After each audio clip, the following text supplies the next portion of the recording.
Modern life is deeply attracted to the idea of progress. In the 18th century, as European societies became ever richer and more technological, the conventional view was that mankind was firmly set on a positive trajectory from savagery and ignorance towards prosperity and civilization. But there was at least one 18th century philosopher who violently disagreed and who continues to have very provocative things to say to our own era. Jean-Jacques Rousseau was born to an educated watchmaker in Geneva in 1712. When he was 10, his father got into a legal dispute and the family was forced to flee Geneva. From that point on, Rousseau's life was marked by deep instability and isolation. As a young man, Rousseau went to Paris and there was exposed to the opulence and luxury that was the order of the day in Ancien Régime Paris. It was a far cry from his birthplace of Geneva, a city that was sober and deeply opposed to luxury goods. Then one day in 1749 he read a copy of a newspaper, the Mercure de France, that contained an advert for an essay on the subject of whether recent advances in the arts and sciences had contributed to what was called the purification of morals. In other words, was the world getting better? Rousseau experienced something of an epiphany. It struck him that civilization and progress had not, in fact, improved people.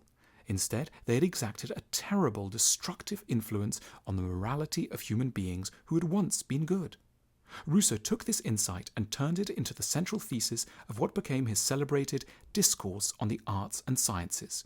His argument was simple. Individuals had once been good and happy, but as people had emerged from their pre-social state and joined society, they had become plagued by vice and sin.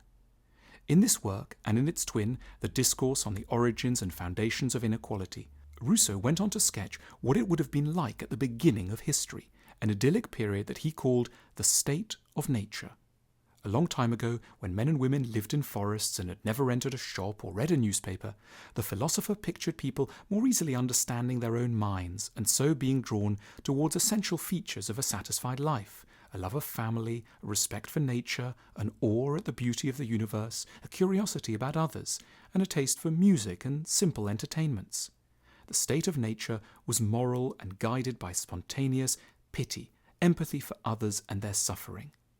So what was it about civilization that Rousseau thought had corrupted people and led to moral degeneracy?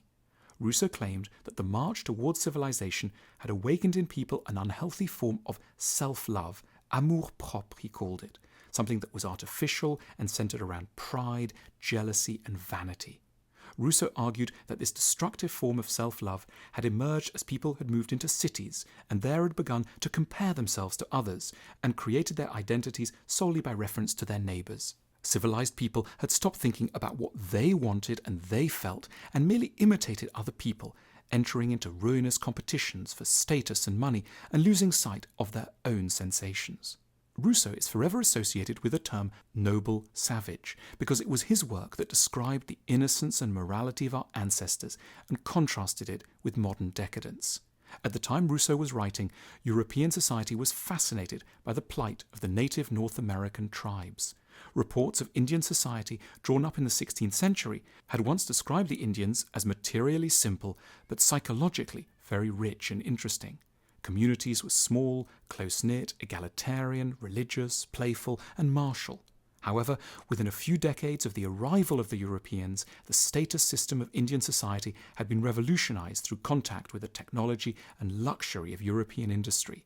Indians now longed for guns, alcohol, beads and mirrors. Rates of suicide and alcoholism had risen, communities were fracturing and factions were squabbling. The modern world had ruined the lives of people who had once lived happily in the state of nature. Rousseau's interest in natural goodness made him very interested in the idea, though not quite the reality, of children. In 1762 he wrote Émile, or On Education, perhaps the most successful book ever written about how to raise children. Rousseau suggested that children were born naturally good, and that the key to raising them was therefore always to prevent their corruption by society. This idea was widely influential. Parents who had before this time seen their children as wicked or at best as blank slates now viewed them as founts of wisdom and tried to give them a childhood full of play and visits to forests and lakes. Rousseau became the inventor of child-centered education.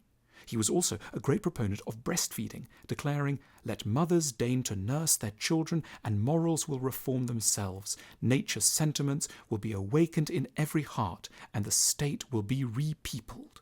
It was, he knew, a bit of a hyperbole, but it spurred a wave of breastfeeding even among the wealthy who'd long disdained the practice. Artists rushed to paint and honour the new vogue for breastfeeding. Because Rousseau so closely valued human beings in their original state, it followed that in the novels he wrote, Rousseau also constantly celebrated intense feelings rather than great deeds or social events. In his novel Julie, written in 1761, Rousseau depicted the excitement and anguish of an upper-class woman caught in a love triangle between her sensitive tutor and her boring but socially sanctioned aristocratic match. Rousseau's contemporaries might have seen Julie as unwise and her feelings as a passing fancy, but Rousseau painted her love in a higher light. He urged us to see its grandeur, depth, and honour. In his writings about his own life, Rousseau was similarly romantic, or what one might unkindly call self-absorbed. In his famous Confessions, one of the first ever autobiographies, Rousseau spent pages exploring his inner life, how frustrating he found shopping, the surprising feeling of tenderness for his ex's new partner, or the joys of gardening. To him, these weren't trivial or self-absorbed topics. They were part of an important task, to show what living is like on the inside. "I have conceived of a new genre of service to render to man," he boasted, "to offer them the faithful image of one amongst them, in order for them to learn to know themselves." Rousseau died in 1778, aged 66. His reputation has continued to grow. He was, from beyond the grave, one of the heroes of the French Revolution, and he became an icon to a great many artists and writers of the 19th century.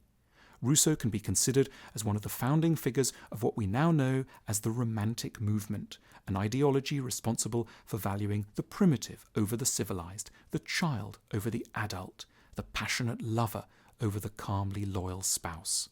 The modern world, despite its addiction to status, machinery, and capitalist values, in many ways continues to be profoundly romantic in its heart. It's astonishing that so much of what we take to be common sense or just natural can directly be traced back to the work of one not always wise, but always highly intriguing and provocative thinker.